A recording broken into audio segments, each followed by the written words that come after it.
Social media पर आप सभी को पूरी जानकारी जैन समाज के देने वाले और आज कहना होगा तप ना होगा उत्तम तप के दिन सादर जय जिनीदास सुबह 8 बजे आपके पास आए हैं इस पर्यूषण में फिर एक बार बुरी खबर के साथ। यह पर्यूषण किस तरह से जा रहा है कि सुबह शाम चैनल माँ लक्ष्मी आपको बस उल्टा उल्टा ही दिखा पा रहा है। अच्छी बातें भी हैं पर जो बड़ी खतरनाक बात होती है वही चिंता की बात होती है और आज की खबर भी कुछ इसी तरह के साथ होती है। जब माँ बाप के साथ जब बुजुर्ग हो जाते हैं ना, जब बेटा बेटी उनके पास नहीं होते हैं तो सचमुच जितनी आग लगती है दिल के अंदर उसको बयान नहीं कर सकते और कई बार वह कारण अपनी मौत तक पहुंचा देती है। और वही हुआ टीकमगढ़ के अंदर बड़ा गांव धसान के अंतर्गत। कल की बात है, पुलिस थाने से मात्र 200 मीटर की दूरी पर रात के घड़ी 1 बजा रही थी। 72 वर्षीय बीरती चंद जैन जी अपनी बुजुर्ग पत्नी 67 वर्षीय पुष्पा जैन जी के साथ बेटे बाहर रहते हैं, घर में सो रहे थे। लूटपाट के इरादे से लुटेरे आ गए, कुछ नहीं कर पाए और वहीं मौका स्थल पर उनकी दर्दनाक मृत्यु अपने हत्या कर दी गई। पुष्पा जी भी घायल हैं, अस्पताल में जलावन अस्पताल में एडमिट किया और उन्होंने रेफर आगे कर दिया। एक मौत से जूझ रही है, बेटे बाहर हैं, उनको दे दिया है और इस लूटपाट की खबर शोर शराबे में नहीं पता चली कि शोर शराबा हुआ है। सुबह पड़ोसी को मालूम चला, तब पुलिस को बताया गया। पुलिस की टीम आई, एसपी आए, डॉगी स्क्वाड आए और पुलिस ने उस पूरी उनके मकान को सील कर दिया है। एक हमारे बीच रहा नहीं बुजुर्ग जैन और दूसरी उनकी पत्नी अस्पताल में है। एफएसएल टीम जांच कर रही है। लोगों ने सड़क जाम करने की भी कोशिश की, सड़क जाम की गई, शोर मचाया, लोगों ने बहुत किया है, सब कुछ किया है, लेकिन जो चला गया है वह वापस लौटता नहीं है और जो बाहर चले जाते हैं वह यहाँ आने की तैयारी में है। आज असुरक्षा का माहौल हो गया है, जगह जगह इस तरह की घटनाएं आज बहुत सोचने को। एक बात तो ये कह रही है, माँ बाप को कभी छोड़ के मत जाना, ये इस बात को एक गांठ बांध के जीवन पर्यंत निभाना। आज ये है, काश बेटे साथ होते तो शायद ये घटना नहीं हो पाती, क्योंकि उनको मालूम था कि कौन है और कैसे मारना है, क्या करना है और कैसे हमला करना है, कैसे लूटना है, सब चोर जानते थे। वह लुटेरे आए, एक की मौत ले गए, दूसरे को घायल कर गए और लूटपाट के सामान ले गए। टीकमगढ़ के अंदर बड़ा गांव धसना की घटना बहुत दर्दनाक थी और पर्यूषण के दिन में तो यह सचमुच बहुत मृत्यु वाली सौगात थी। चोरी लुटेरे भेड़िए कमबख्त, घरों में नहीं मंदिरों में भी ऐसी शिकायतें आ रही हैं। आज जैन समाज के असुरक्षित हो रहे हैं क्योंकि हम सुरक्षा के प्रति गंभीर नहीं हो रहे हैं। ये बस्सी के मंदिर की बात कर रहे हैं, 2 दिन पहले, 3 दिन 4 दिन पहले की बात कर रहे हैं आपसे। यहीं पर सेवक जो था दोपहर को 3 बजे दरवाजा ताला बंद करके किसी काम से चला गया और 7 बजे जब लोग दर्शन करने आए तो उन्होंने देखा 1 2 तीनों प्रतिमाओं पर छत्र नहीं। कहाँ गए? दिन दहाड़े मेन बाजार के अंदर पारसनाथ दिगंबर जैन मंदिर के अंदर 7 छत्र लुटेरे ले गए। अभी तक पता नहीं चला है। 1 किलो वजन के लगभग छत्र हैं जो वहां के प्रबंधक ने हमें बताया। पुलिस कोशिशें कर रही है, ढांढस बना रही है, जल्दी चोरों को पकड़ लिया जाएगा। 96 घंटे हो चुके हैं लेकिन इसके बारे में पता अभी तक कुछ नहीं चला है। आज हम अपने मंदिरों को बनाने के लिए जितने गंभीर हैं उतने मंदिरों की सुरक्षा के लिए बिल्कुल लापरवाह हैं। जितना गंभीर किसी चीज को बनाने के लिए होना चाहिए आज हम नहीं देख पा रहे। कि कहते ना, हाथी को खरीद कर घर में लाना आसान है पर उसे पालना कठिन होता है। जिनालय को बनाना आपको लगता है कि जोश में हमने बना लिया, लेकिन उसके बाद उसकी व्यवस्था रखना, उसकी सुरक्षा रखना, हम उसके अंदर नाकाबिल हो रहे हैं। आज ये हमें दिखता जा रहा है। जगह जगह इस तरह की बातें हमारी प्रतिमाएं चोरियों के विदेशों में पहुंच जाती हैं, बोरियां लगती हैं, लोग उन्हें शोपीस बना के अपने ड्राइंग रूम में रखते हैं। आज हालत यह हो गई है। बस्ती की चोरी का अभी तक खुलासा नहीं हो पाया है। और हाँ, बाकी खबरों से पहले अब बात करते हैं आज के पर्व की, उत्तम तप की। तपना, तपाना, अपने गलत शब्दों से हम तपाते रहते हैं। हाँ, पर पहले 5 दिन थे निवृत्ति के, यानी छोड़ने के, और संयम से शुरू हो गए अब प्रवृत्ति के, ग्रहण करने के। अब निवृत्ति क्या समझ गए आप? क्रोध, मान, माया, लोभ और झूठ। झूठ का तो यंत्र रहता ही जेब के अंदर। यह 5 से निवृत्ति करनी है। और प्रवृत्ति में संयम, आज तप, त्याग, अकिंचन, ब्रह्मचर्य। हाँ, तप की बात कर रहे हैं। आप कहेंगे जब आप आत्मा की बात करते हो शरीर को तपाने का मतलब क्या है? ये तो है नहीं। लेकिन कभी आपने घर में महिलाओं को देखा है? रोज देखते होंगे आप, दूध तपाती है ना वो। जब दूध तपना होता है तो पहला भिगोना गर्म होता है, तब दूध गर्म होता है। यानी शरीर को तपाना पड़ेगा, तब अंदर आप पहुंच पाएंगे। बाहरी तप और आंतरिक तप हो गए। ये बाहर है तप है 6 बाहर के लिए और 6 अंतरंग में। हम उस गूढ़ भाषा में नहीं जा रहे, वो हम आचार्य से पूछेंगे। पर आपके लिए बता रहे हैं, सोना तब निखरता है जब आग पर तपता है। मिट्टी तब रूप ले पाती है जब वह तपती है। इसलिए आपको भी जीवन में तपना होगा। तपने के लिए एक सोच लीजिए, तपना क्या है? ये जो सुविधाओं के रूप में रह जाते हो ना, कि फिर 4 सीढ़ी चढ़ने में सांस फूल जाती है। हम तो वो बात करते हैं जो प्रैक्टिकली है। कभी सीढ़ियां चढ़ा करिए लिफ्ट छोड़कर, हेल्थ के लिए बढ़िया रहेगा और शरीर के लिए मजबूती रहेगी।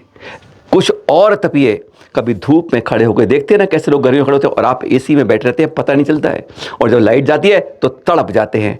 हम कहते हैं तपने के रूप में कुछ इस तरह से लाएं। तपे इस तरह से कि गंदे विचार इतने तपा दो कि वे वाष्प बन के निकल जाएं। चाहे वो क्रोध हो, चाहे घमंड हो, चाहे वो लालचापन हो, कुछ भी हो, उनको खत्म करिए। अरे तपिए, तभी तपने के बाद ही कुंदन बनता है। पर हाँ, हम क्यों बात करें आज का क्या जाप करना चाहिए? ओम रीम क्लीम श्री उत्तम तप धर्मंगाय नमः। इसकी माला करिएगा। ओम रीम क्लीम श्री उत्तम तप धर्मंगाय नमः। ओम रीम क्लीम श्रीम उत्तम तप धर्मंगाय नमः। ओम रीम क्लीम श्रीम उत्तम तप धर्मंगाय नमः। और अब आचार्य जी से बात करते हैं। सुनिए जरा तप के बारे में, यह अगम से क्या कहते हैं। कर्म छार्तम तपति तपाह। कर्म छे के लिए तपा जाए, उसका नाम तप धर्म है। 12 प्रकार का तप जीव के कर्म निर्जा का प्रचंड साधन है।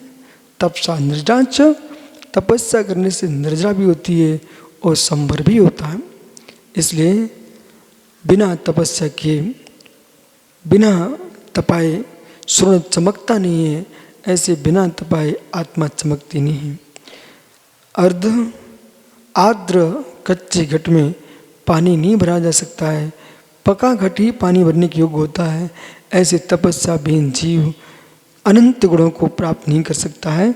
अनंत गुणों को प्राप्त करना है तो 12 प्रकार का, 6 प्रकार का अंतरंग, 6 प्रकार का बहिरंग तप के ही जीव श्रेष्ठता को प्राप्त होता है। घट कच्चा कार्य का नहीं है, पकने पर घट कार्य सिद्धि करता है। ऐसे जिसके अंतस में निर्जा का स्थान प्राप्त करना है, असंख्या गुण श्रेणी कर्म के निर्जा का हेतु है, उसका नाम उत्तम तप धर्म है।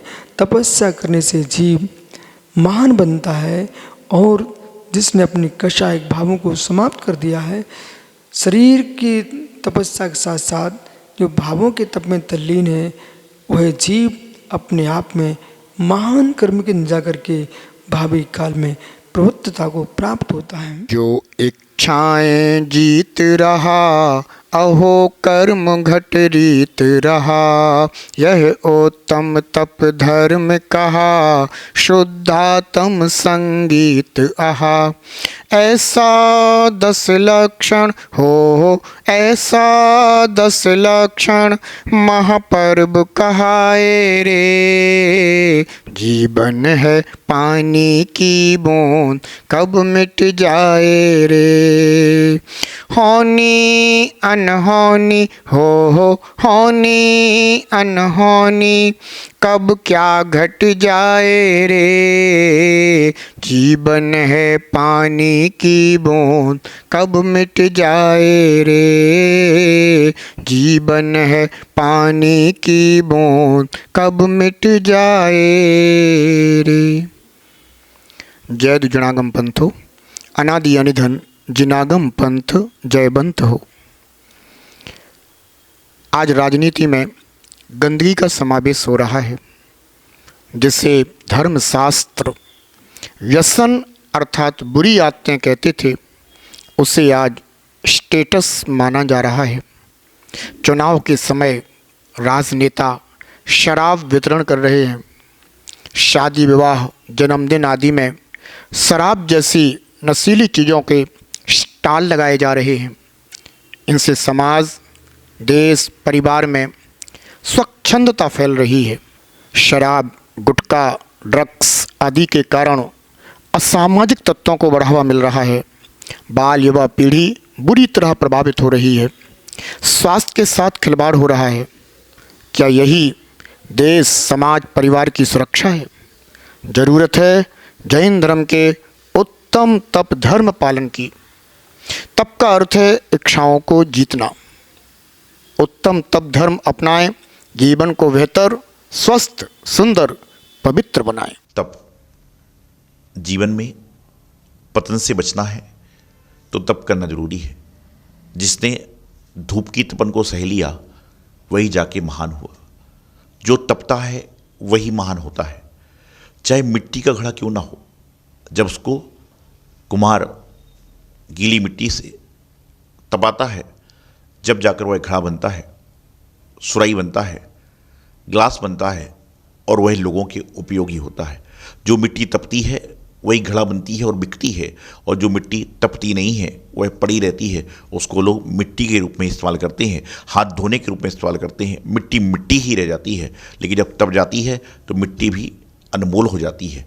तो आपका जीवन है, जितना जितना आपका जीवन तपेगा उतना उतना आपका जीवन महान होगा। शरीर के माध्यम से हम बहुत कुछ काम करते हैं, लेकिन शरीर के माध्यम से हम यदि तप करते हैं तो हमारा शरीर भी एकदम तपस्या के माध्यम से स्वर्णमय कांति युक्त हो जाया करता है। आज आप देख रहे हैं कितने सारे लोग व्रती हैं, कितने तपस्वी बैठे हुए हैं। इन्होंने अपने जीवन में तप को महत्व किया, तप को महत्व दिया, तप का महत्व जाना, इसलिए इनको लोग तपस्वी कह रहे हैं। आप में और इनमें कोई अंतर नहीं है, लेकिन जो तप कर रहा है वह महान हो जाता है। जो तप करता है वह महान बनने की श्रेणी में जाता है। तो अपने जीवन में पतन से बचना है तो पतन का उल्टा तपन करो, तपो और तपन से अपने जीवन को श्रृंगारित करो। यही उत्तम तप का आप सभी के लिए मंगल संदेश। श्रवण मुनि श्री पुण्य सागर जी मुनिराज के सुयोग्य शिष्य देख रहे हैं आप यहाँ। मुनि श्री उदित सागर जी दरियाबाद नगर के खास शिष्य हैं ये। इनका 37 उपवास हो गए हैं। धन्य हैं दिगंबर संत जो इस चर्या को निभाते हैं, अरे तप त्याग की उस पराकाष्ठा तक पहुंच जाते हैं। नमन बारंबार, दर्शन के लिए एक नहीं 1000 बार। जब ये दृश्य देखने को मिलते हैं तो मन सचमुच फूले नहीं समाता। सराकोदारक आचार्य श्री ज्ञान सागर जी मुनिराज, जिन्होंने यहाँ लोगों को इतना प्रज्वलित किया कि आज उसकी रोशनी को हम करने की कोशिश कर रहे हैं। विशेषकर जैन संघ पुणे के, जहाँ से 60 बाल ब्रह्मचारी भैया जी और अन्य लोग आए हैं यहाँ पर जागृति के लिए, पर्यूषण के समय के लिए।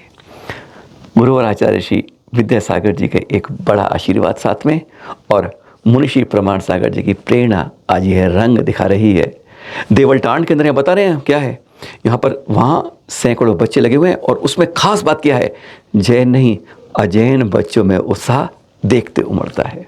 और जहाँ जहाँ गांव में नहीं है वहाँ चल प्रतिमाओं के स्थापित करके रूप से आशीर्वाद लगाए जा रहे हैं। हैरानगी नहीं होगी आपको, विश्वास भी नहीं होगा कि वहाँ पर आज सराक क्षेत्र के अंदर, जिसे कहा जाता है काफ़ी नीचे का समाज है, वहाँ पर ही तब भी आज 10-12 लोग भी बोलियाँ लेकर अभिषेक शांति धारण कर रहे हैं। सैकड़ों बच्चे हुजूम की तरफ उमड़ रहे हैं और उन्होंने नित्य पुंज करने का, नित्य दर्शन करने का जैसे प्रण कर लिया है। इस तरह की जागृति, और शाम को सांस्कृतिक कार्यक्रम इस रूप में, जब घर घर से लोग पहुंच जाते हैं, छोटे छोटे बच्चे, महिलाएं पहुंचती हैं, तो एकदम कहते हैं यह सराक क्षेत्र जीवंत उठ जाता है। और गजब की बात को कुछ वर्षों से ही है, इन आज बार 60 का संघ आया है, बच्चों का आया है मिलकर, ये युवाओं का आया है, जैसे ब्रह्मचारी भी हैं, बहनें भी हैं। और यहाँ पर इस तरह की जागृति के अंदर जहाँ कोई सुविधा नहीं है, उन असुविधाओं के रहते हुए भी जिस तरह की ये प्रदर्शन हो रहा है, कहते हैं नित्य जीवंत दर्शन हो रहा है। सरा क्षेत्र में एक ज्योति को, उस ज्योति को जगा रहे हैं जिसे सरा को द्वारा ज्ञान सर्वज्ञ ने एक प्रकार से प्रभावित किया था। जो उन्होंने किया आज उनके चरणों पर चलने की कोशिश हो रही है। धन्य हैं ऐसे लोग जो इस तरह की बात को आज उनको मुख्य धारा में जोड़ने के प्रयास कर रहे हैं। आजकल मंदिरों में देखते हैं हम कि कई अब रेडीमेड धोतियाँ बंधी हुई आने लगी हैं। लोग सोचते हैं धोती कैसे बनाएं। जब आप जाएंगे ना धोती वाले कमरों के अंदर नहाने के स्थान के ऊपर, तो आपको देखिएगा कई समय अचंभे से आते हैं। इसलिए आपको हम आज आपको इंदौर के राजेंद्र मोदी दिखा देंगे। आपको देखिएगा इनको कि धोती दुपट्टा पहनना कितना सरल है। महिलाएं नहीं, पुरुषों के लिए है। देखिए ज़रा सरलता से देखिए कैसे मंदिर में आते हैं तो इस तरह धोती पहनिए और आराम से दर्शन कीजिए, पूजा कीजिए। अरे उससे पहले अभिषेक शांति धारा कीजिए। देखते रहिए, फिर मिलते रहेंगे आपके पास सुबह शाम 8 बजे। आज उत्तम तप के दिन कहते हैं तपना होगा, तभी तो दूध तभी उबलता है जब भिगोना पहले गर्म होता है, और 24 कैरेट सोना तभी खरा बनता है जब वह अग्नि में तप जाता है। सादर जय जिनेंद्र, और देखते रहिए आप ये धोती कैसे पहनते हैं। ये आपकी बिल्कुल सेपरेट धोती तैयार है। दूसरा काम दुपट्टे का रहता है। दुपट्टे को बराबर करना है, यहाँ पर इसकी नॉट लगाना है, हाथ बाहर करते हुए इसको सिर पे रखना है, इसको ले जाके पीछे कर लेना है ऐसे, और फिर ये दोनों पल्लू जो है ना इनको पीछे जाके एक टाइट नाट लगा देना है। जय जिनेंद्र।